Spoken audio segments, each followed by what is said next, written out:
Состояние детей, заболевших в Шелковском, не улучшилось, а напротив, проходившим реабилитацию в Ставропольском крае, стало хуже, говорят специалисты. Какое лечение необходимо детям и как им помочь, медики решают с родителями пострадавших. В репортажах Меда Сусуева.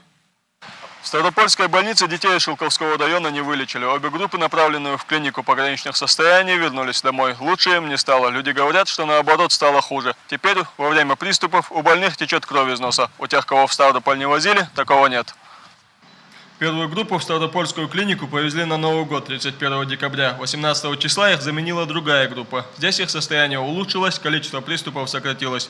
После курса лечения всех отправили на реабилитацию в санаторий. И уже в санатории приступы возобновились опять. Людей не удивляет то, что в клинике они не болели. Говорят, что все время находились в состоянии опьянения. Мы не знали, что они нам кололи. После этого даже вот часами мы не приходили в себя. Как вы себя Вот, чувствовали? ну как пьяные, вот даже вот в глазах мутно становилось нам. Даже вставать, мы вот встать и на ноги встать не могли после этих капельниц. Потом проходили 2-3 часа. И к сону нас тянут, мы вот лежали. Теперь жители считают, что они пострадали и от неизвестной болезни, и от ее лечения. Свое мнение они высказали министру здравоохранения на встрече в Шелковском доме культуры. Вопрос причины заболевания до сих пор остается открытым. Врачи теперь и сами сомневаются в ранее вынесенном диагнозе. Всех вернувшихся с лечения уже дома обследовали повторно. Мы увидели, что улучшений нет. Изменение состояния есть, но не в лучшую сторону. Поэтому, естественно, встает вопрос, что делать дальше.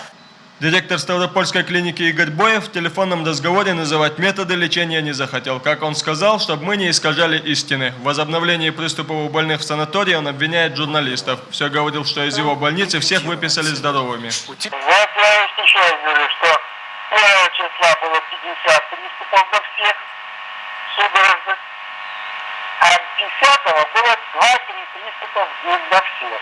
Игорь Викторович, а можно вот узнать о способах, которые вы применяли для лечения? Я специально дам статью в прессу, где напишу свое мнение, чтобы мне никто не искажал. Вот и все.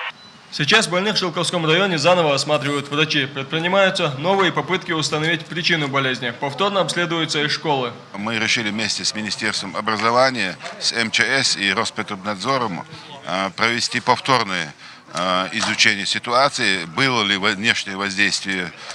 Первый больной в Шелковском районе был зарегистрирован в конце сентября. До сих пор вылечить полностью никого не удалось. Сейчас Минздрав ищет новый подход к решению этой проблемы. Ахмед Сусуев, Рамзан Алиев, Ильяс Магомадов, Вести Чечня.